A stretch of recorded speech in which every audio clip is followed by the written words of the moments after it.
히브리서 12장 1에서 29절 말씀입니다. 12장. 이러므로 우리에게 구름같이 둘러싼 허다한 증인들이 있으니 모든 무거운 것과 얽매이기 쉬운 죄를 벗어버리고 인내로서 우리 앞에 당한 경주를 하며 믿음의 주요 또 온전하게 하시는 인 예수를 바라보자. 그는 그 앞에 있는 기쁨을 위하여 십자가를 참으사 부끄러움을 개의치 아니하시더니 하나님 보좌 우편에 앉으셨느니라. 너희가 피곤하여 낙심하지 않기 위하여 죄인들이 이같이 자기에게 거역한 일을 참으신 일을 생각하라. 사랑하는 형제 여러분, 9월 22일 목요일 저녁 목상에 오신 것을 환영합니다. 히브리서 11장에서는 믿음의 본질은 언약에 대한 올바른 태도라는 것과 믿음의 선진들이 어떤 행위로서 언약에 대한 믿음이 나타났는지를 말했습니다. 그래서 상 주시는 하나님을 찾고 찾으면서 상 받을 행실을 행하라고 했습니다. 그러한 우리 시대의 실천에 의해서 과거 믿음의 선진들 역시도 온전함을 이루게 되므로 이 종말의 때에 예수 제자의 실천으로 인해 완성될 언약 성취를 바라게 하셨습니다. 그래서 12장에서는 믿음을 어떻게 실천할 것인가를 가르치는 장입니다. 첫째로는 죄를 벗어버리고 인내로서 우리 앞에 당한 경주를 하라고 권면하고 있습니다. 인내를 해야 할 동기를 세 가지로 부여하고 있는데요. 먼저 우리에게 구름같이 둘러싼 허다한 증인들이 있다는 점, 구름같이 둘러싼 허다한 증인들이 있다고 동기부여하고 있습니다. 둘째, 믿음의 주요 온전하게 하시는 예수님을 바라보면 온전할 수 있다는 점으로 동기부여하고 있습니다. 셋째, 훗날의 기쁨을 위하여서 십자가를 참으셨고 죄인들의 거역을 참으셨으므로 하나님의 보좌 우편에 앉으셨다는 점, 이것으로 동기부여를 하고 있습니다. 자, 우리에게 구름같이 둘러싼 허다한 증인들이 있는데 누구일까요? 바로 그들은 우리의 실천을 통하여 언약 성취가 될 날을 기다리고 있는 믿음의 선진들입니다. 11장에 나왔던 모든 사람들이죠. 11장에 나온 그런 모든 선진들은 지금 낙원에서 이 땅의 교회를 바라보며 응원을 보내고 있는 것입니다. 그리고 우리를 둘러싸서 보고 있으므로 우리의 믿음 실천에 대한 증인들이 되는 것입니다. 증인들이 있으면 반드시 공의대로 됩니다. 그러니 우리가 믿음의 실천을 포기하지 않고 나아갈 때 믿음대로 되지 않을 일은 없는 것입니다. 우리가 연약해서 믿음이 흔들릴 때 우리가 예수님을 바라보면 온전할 수 있습니다. 예수님은 믿음의 주, 즉 언약을 주신 주님이시므로 언약을 반드시 이루실 분이시고요. 그분은 우리에게 세상 끝날까지 함께 하겠다고 하셨으므로 힘을 주시고 하늘과 땅의 모든 권세로서 믿음의 행위를 도와주십니다. 그러므로 예수님을 바라보면서 도움을 받으면 어려울 것이 없습니다. 다음은 예수님 자신이 인내로서 영광과 권능의 자리에 앉으신 실증입니다. 하나님 보좌 우편에 앉으신 것은 말하자면 하나님과 일심으로 공동 섭정을 하는 왕좌에 앉으셨다는 뜻입니다. 그렇게 앉으실 수 있는 것은 하나님의 뜻에 완전히 순종된 분으로서 자기 백성의 구원을 자기 생명으로 책임짐으로써 언약적 요구를 만족시키셨기 때문에 왕으로서 합당해서 앉으신 자리입니다. 모든 것을 참으셨기 때문에 모든 고난을 참으셔서 인내를 완전히 이루셨기 때문이죠. 그래서 앉으신 자리입니다. 원래부터 하나님의 아들 아니셨냐? 십자가 아니었으면 그 자리 못 앉냐? 이렇게 묻는다면 예수님의 나라의 크기는 바로 십자가의 보혈의 공로를 믿고 예수님 안으로 들어오는 그 백성들만이 예수님의 나라이기 때문에 십자가를 전제로 할 때 하나님의 아들이 진리에 따라 나라를 얻으시는 것입니다. 십자가를 전제로. 이것이 엄연한 진리대로 되는 일이기 때문에 허다한 증인들이 있는 것이고요. 그리고 인내로서 우리 앞에 당한 경주, 끝까지 인내해야 할 경주 기간이 있는 것이고요. 합당한 기준이 되심으로 우리가 바라볼 온전하게 하시는 이인 예수가 있는 것입니다. 엄연한 진리대로 되는 일입니다. 증인들이 있고 경주의 기간이 있고 룰이 있는 것이고 그 룰대로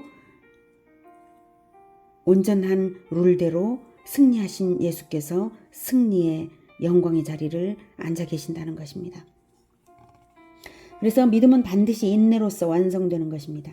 믿다가 배반한 자를 믿음이 있다고 인정할 수는 없는 것이죠. 경주하다가 중간에 포기한 사람에게 중간까지 달렸다고 중간까지 달린 것을 인정합니까? 그럴 수 없는 거죠. 끝까지 인내해야 할 경주 기간이 있습니다.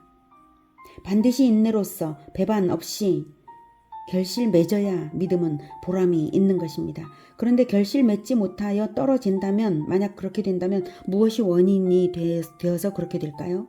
언약도 들었고 좋은 줄도 알았는데도 떨어진다면 그 원인은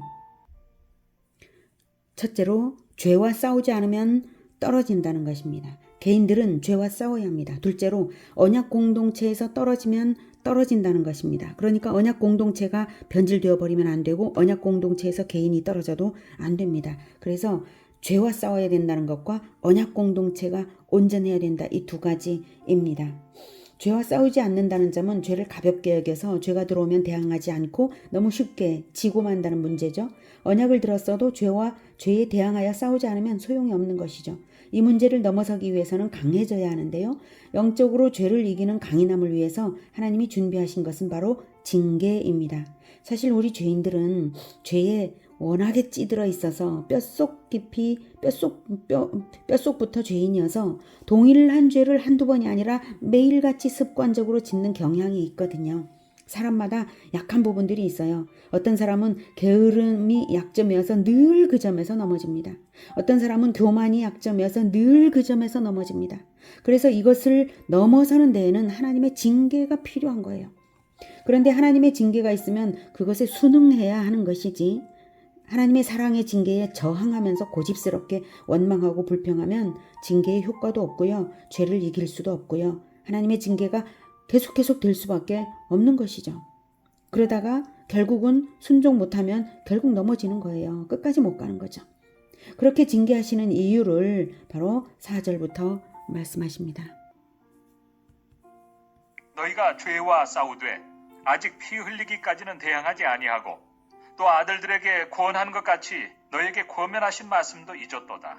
일러스되 내 아들아 주의 징계하심을 경히 여기지 말며 그에게 꾸지람을 받을 때 낙심하지 말라. 주께서 그 사랑하시는 자를 징계하시고 그가 받아들이시는 아들마다 채찍질하심이라 하였으니 너희가 참음은 징계를 받기 위함이라. 하나님이 아들과 같이 너희를 대우하시나니 어찌 아버지가 징계하지 않는 아들이 있으리요. 징계는 다 받는 것이거늘 너희에게 없으면 사생자요 친아들이 아니니라. 또 우리 육신의 아버지가 우리를 징계하여도 공경하였거든 하물며 모든 영의 아버지께 더욱 복종하며 살려하지 않겠느냐. 그들은 잠시 자기의 뜻대로 우리를 징계하였거니와 오직 하나님은 우리의 유익을 위하여 그의 거룩하심에 참여하게 하시느니라. 하나님은 우리 아버지이심으로 우리의 유익을 위하여 징계하십니다. 우리가 벌 받는다고 하면 내가 왜 벌 받아? 이렇게 화를 내서는 안 되는 일이고요. 하나님께서 자녀이기 때문에 징계가 반드시 있는 거예요. 자녀이기 때문에, 사랑하시기 때문에 벌을 주시는 것입니다. 우리가 그분의 거룩하심에 참여하도록 징계하시는 것입니다. 천국에 합당하도록 징계하십니다. 그러니 잘 받아야 하겠는데요. 하나님은 눈에 안 보이시니까 어떤 것이 하나님의 징계인지를 사람들은 잘 모를 수가 있을 거예요.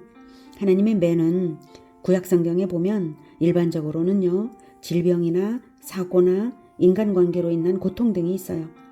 그렇다고 타인에 대해 그런 일을 판단해서는 안 되고요. 선천적인 질병을 가지고 태어나는 아기들도 있는 것이고, 그러니까요, 판단은 금물입니다.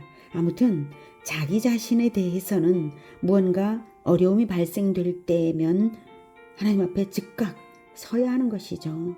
조금이라도 어려움이 발생될라 치면 신속하게 무릎을 꿇고 자기를 쳐서 고쳐나가시기를 바랍니다. 본인은 알아요. 본인은 하나님 앞에 무릎 꿇으면 하나님께서 무엇을 고쳐주시려고 그러시는지를 압니다. 왜? 본인이 알 수 있도록 하나님께서 그렇게 치고 계신데 본인더러 모르게 하십니까? 압니다. 하나님 앞에 정직하게 무릎 꿇으면 알 수 있습니다. 정직하지 않으면 모를 수도 있죠. 계속 매맞아야 됩니다. 그러면. 네. 그러니까 정직하게 하나님 앞에 무릎 꿇어야 됩니다. 제가 무엇을 고쳐야 할까요? 하고. 그러니 이왕이면 그런 징계를 받기보다는 목사님께 하나님 말씀이나 훈계를 달게 받는 것이 때로는 듣는 마음 아프더라도 훨씬 나은 것이죠. 들을 때 순종하시기를 바랍니다. 하나님께서 누구를 통해 하나님의 훈계를 하시겠습니까? 부모님 아니면 목사님 아니겠습니까? 훈계를 해주시는 분이 계신 것을 감사하시기 바랍니다. 다음은 하나님의 징계를 달게 받은 결과를 말합니다. 11절부터. 무릇 징계가 당시에는 즐거워 보이지 않고 슬퍼 보이나 후에 그로 말미암아 연단받은 자들은 의와 평강의 열매를 맺느니라. 그러므로 피곤한 손과 연약한 무릎을 일으켜 세우고 너희 발을 위하여 곧은 길을 만들어 저는 다리로 하여금 어그러지지 않고 고침을 받게 하라. 피곤한 손, 연약한 무릎, 저는 다리, 이런 것들은 전부 비유입니다. 우리의 영적인 상태가 도무지 하나님의 일을 할 수 없는 상태, 하지 않는 상태, 그게 피곤한 손이고요. 앞으로 전진해 나갈 수 없는 영적 상태가 연약한 무릎이에요. 인생길을 똑바로 갈 수 없는 상태가 저는 다리입니다. 예, 보면 어떤 사람은 굉장히 일을 많이 하면서도 계속 힘있게 하나님의 일을 합니다. 근데 어떤 사람은 많이 하지 않아도 그냥 지쳐요. 예. 어떤 사람은 계속 전진하고요. 돌파하는데 어떤 사람은 주저앉습니다. 왜 그럴까요? 예, 분명히 고쳐야 할 부분이 있기 때문이죠. 하나님은 아십니다. 하나님은 우리를 창조하신 분이기 때문에 우리의 상태가 피곤한 손인지 연약한 무릎인지 저는 다리인지 다 아시고 고쳐주시려고 징계를 주시는 것입니다. 그러니까 징계를 받으라 이 말씀이죠. 즉 하나님의 징계를 달게 받아들여야만 일할 수 있고 전진이 가능하고 올바른 길로 걸을 수 있는 것입니다. 징계의 과정이 반드시 필요한데 사람이 징계를 피하면 결코 전진이 없는 것이죠. 예, 계속 맞을 수밖에 없어요. 그러니 하나님이 징계를 주실 때에는 고침을 받으시기 바랍니다. 태도 여하에 따라 회복의 속도는 크게 다를 것입니다. 그러니 결코 절대로 고집을 부리지 마시고 정직하게 이 두 가지 태도가 중요합니다. 고집을 버리고 정직하게 하나님 앞에서 자기를 봐야 됩니다. 자, 이제 다음은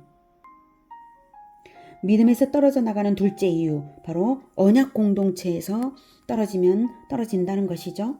언약 공동체에서 떨어지지 말아야 하는 점은 이제 화평과 거룩입니다. 화평이 깨지면 공동체에서 떨어져 나가게 되고 거룩이 깨지면 공동체가 더럽혀진 것이기 때문에 결과적으로 공동체를 파괴합니다. 그래서 14절부터 이렇게 명하십니다. 모든 사람과 더불어 화평함과 거룩함을 따르라. 이것이 없이는 아무도 주를 보지 못하리라. 네, 모든 사람과 더불어 언약 공동체 모든 사람, 언약 공동체 안에서는 모든 사람과 더불어 절대적으로 화평해야 하고 거룩함을 서로 도우며 따라야 합니다. 이것이 깨지면 천국이 아니죠. 서로가 서로를 돌보며 하나님의 은혜를 알게 해야 하고 구원에서 떨어져 나가는 자가 없도록 살펴야 합니다. 15절. 너희는 하나님의 은혜에 이르지 못하는 자가 없도록 하고 또 쓴 뿌리가 나서 괴롭게 하여 많은 사람이 이로 말미암아 더럽게 되지 않게 하며 음행하는 자와 혹 한 그릇 음식을 위하여 장자의 명분을 판 에서와 같이 망령된 자가 없도록 살피라. 너희가 아는 바와 같이 그가 그 후에 축복을 이어받으려고 눈물을 흘리며 구하되 버림바가 되어 회개할 기회를 얻지 못하였느니라. 쓴 뿌리는 구약 이스라엘이 광야 시대에 하나님을 배반하도록 백성을 선동한 무리들이 있었는데요. 그들은 늘 탐심과 불신으로 원망불평을 일삼으면서 민수기에 보면 그런 일들이 많이 있었죠.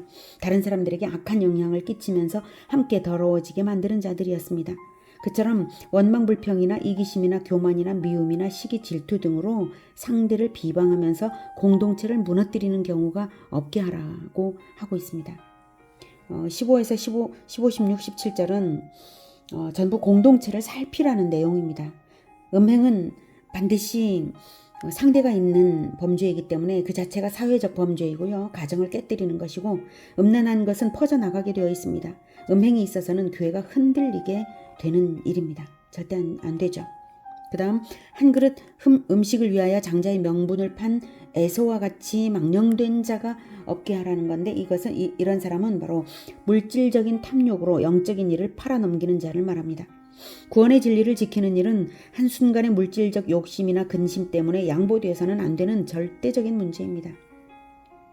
에서가 장자의 명분을 팥죽 한 그릇에 팔아 넘길 수 있었던 이유는 두 가지인데요. 근본적인 원인은 장자의 명분 안에 들어있는 언약을 믿지 않았기 때문이고요. 둘째로는 장자의 명분보다 한순간의 물질적 탐심에 끌렸기 때문입니다. 영적 장자의 명분은 예수 제자의 직분이라 말할 수 있는데요. 그런 직분은 반드시 구원의 진리를 잘 알고 가르치며 주님이 당부하신 성경을 가르치는 사역을 잘 해야 합니다. 장자였던 에서는 장자권이 무엇인가, 장자권 안에 들어있는 이 언약을 지켜나가는 것이 무엇인가를 반드시 알아야 장자권을 물려받을 자격이 있는 것이죠. 근데 그걸 몰랐어요. 영적 장자라고 하는 예수 제자라고 하는데, 목사라고 하는데 구원의 진리를 모른다, 안 가르친다, 복음을 전하지 않는다, 성경을 가르치지 않는다, 이러면 말이 안 되는 거죠. 그런 거하고 똑같이 에서는 장자권에 들어있는 언약을 몰랐어요. 믿지 않았습니다. 언약을. 그런 일을, 특히 목회직을 그저 물질적 탐욕 때문에 얻은 직업일 뿐이라면 공동체 전체를 무너뜨리는 결과를 초래할 만큼 위험한 일입니다. 교회는 목회자를 세울 때 반드시 복음을 전하는 자인가, 성경을 가르쳐 제자화를 하는 자인가, 영적인 사명이 있는가, 이것을 살펴서 세워야 합니다. 검증 없이 일단 세워놓고 보면 신학교 졸업했다고, 목사 한 수 받았다고 그저 세워놓으면 한 번 세운 잘못된 인사를 수정하기는 어려운 일이 되고요. 나쁜 지도자로 인한 폐해는 공동체 전체의 구원을 마구 흔들 수밖에 없는 것입니다. 반대로 영적인 직분을 받아서 순종해야 할 소명이 있는 사람이 물질적 탐심 때문에 소명에 불순종하면 그 또한 에서처럼 스스로 축복을 걷어찬 꼴이 되고 맙니다. 그 후에 축복을 이어받으려고 눈물을 흘리며 구하되 버림바가 되어 회개할 기회를 얻지 못하였느니라.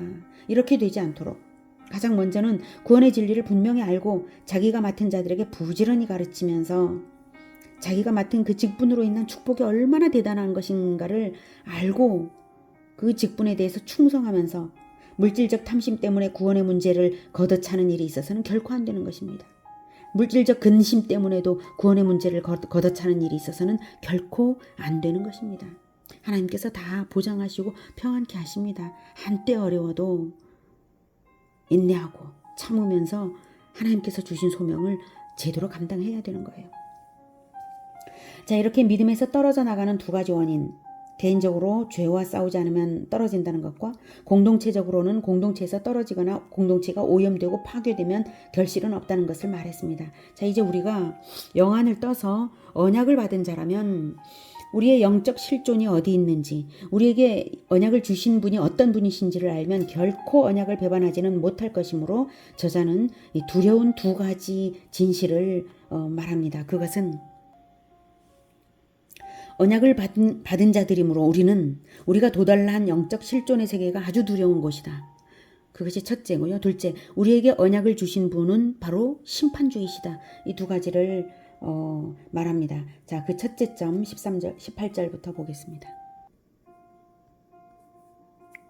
너희는 만질 수 있고 불이 붙는 산과 침침함과 흑암과 폭풍과 나팔 소리와 말하는 소리가 있는 곳에 이른 것이 아니라 그 소리를 듣는 자들은 더 말씀하지 아니하시기를 구하였으니 이는 짐승이라도 그 산에 들어가면 돌로 침을 당하리라 하신 명령을 그들이 견디지 못함이라. 그 보이는 바가 이렇듯 무섭기로 모세도 이르되 내가 심히 두렵고 떨린다 하였느니라.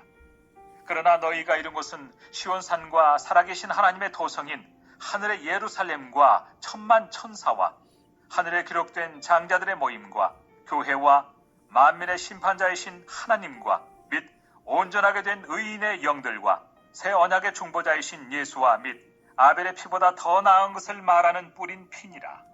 네, 구약 이스라엘이 하나님과 언약식을 할 때에 시내산 앞에 모였었죠. 그때 얼마나 두렵고 떨었는지 백성들이 모세에게 말을 하기를 자기들이 하나님의 음성을 직접 듣지 않도록 제발 모세 당신이 올라가서 듣고 와서 전달해달라고 요청할 정도였습니다. 그것이 바로 21절까지의 내용이고요.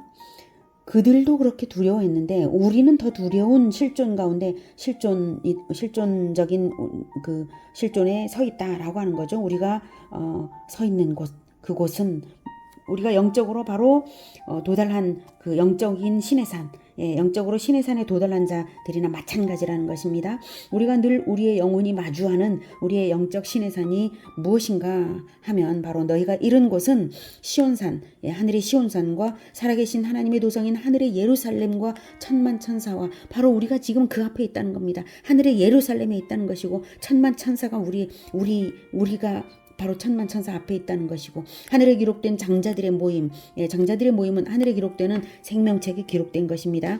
그리고 장자들의 모임이라는 것은 장자들은 계보를 확실하게 이어가는 자들이잖아요. 반드시 대를 이어가는 그러한 자들이 바로 대를 잇지 않으면 장자가 아니죠. 그래서 반드시 대를 이어갔던 그 지도자들, 그 장자들의 모임 앞에 우리가 있고, 그리고 교회와 그리고 만민의 심판자이신 하나님과 만민의 심판자이십니다. 하나님은 심판자이신 하나님과 및 온전하게 된 의인의 영들과 그들 앞에 우리가 서 있는 거예요. 지금 새 언약의 중보자이신 예수님 앞에 있고 및 아벨의 피보다 더 나은 것을 말하는 뿌린 피가 있는 곳입니다. 우리가 있는 곳이 바로 이런 곳입니다. 우리의 영의 눈을 떠서 이것을 늘 바라보고 있어야 되는 겁니다. 우리의 실존이 여기다. 바로 이곳에 도달해 있는데 우리가 두렵고 떨리지 않아서야 되겠습니까? 육안으로 보이지 않는다고 우리가 아무도 안 보는 곳에 있는 것이 아닙니다. 우리는 바로 이런 실존에 서 있는 자들입니다.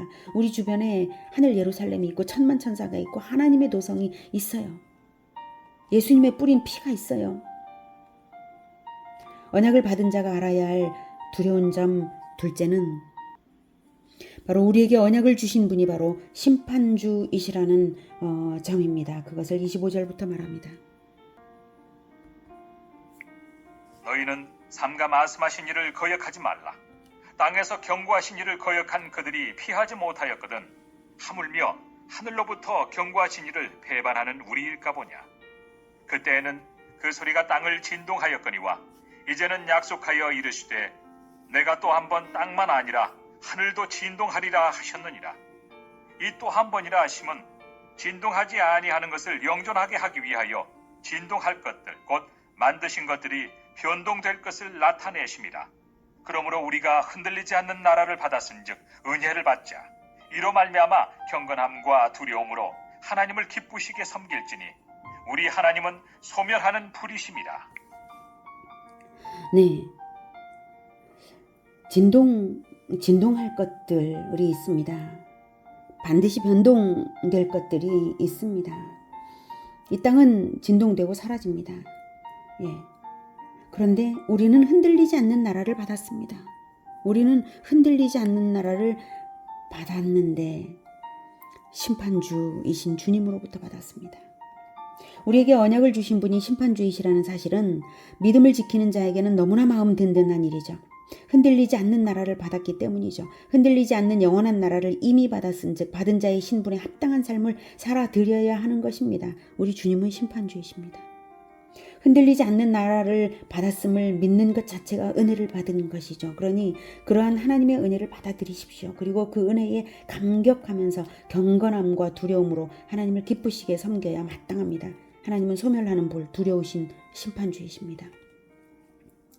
오늘은 믿음의 경주를 끝까지 인내하며 승리해야 할 이유와 우리의 두려운 실존과 심판주 되신 우리 주의 은혜를 배웠습니다. 우리에게 구름같이 둘러싼 허다한 증인들이 있습니다. 이것을 늘 마음의 눈으로 봅시다. 믿음의 주요 온전하게 하시는 이인 예수님을 바라보면서 온전하기를 사모합시다. 고난을 참으셨으므로 하나님 보좌 우편에 앉으신 우리 주님처럼 우리 역시 인내의 경주를 이길 수 있으며 주님이 함께 하십니다. 왜냐하면 우리가 받은 것은 이미 주님이 승리하셨으므로 이미 흔들리지 않는 나라를 받은 것이기 때문입니다. 온전하게 하시는 주 예수님께만 시선 고정하시고 끝까지 죄와 싸워 승리하고 공동체를 지켜 승리하는 우리 모두가 되기를 기원합니다. 기도하겠습니다. 하나님, 우리가 믿음의 경주를 끝까지 승리할 수 있도록 붙들어 주시옵소서. 우리는 연약합니다. 손이 피곤하고 무릎이 연약하고 다리가 절고 주여 우리가 전진하지 못할 때가 있습니다. 하나님 아버지, 우리의 연약함을 불쌍히 여겨주시고 성령으로 충만하게 부어주시고 늘 우리를 사랑의 징계로 고쳐주시되 우리를 더욱 하나님을 사랑하며 순종으로 따르며 즉시로 고침을 받아서 성장해 나아갈 수 있도록 도와주시옵소서. 그래서 거뜬히 죄와 싸워 이기고 공동체를 끝까지 지켜낼 수 있도록 주님 도와주시옵소서. 온전하게 하시는 예수님의 이름으로 기도드립니다. 아멘. 이어지는 시간은 개인 기도 시간입니다.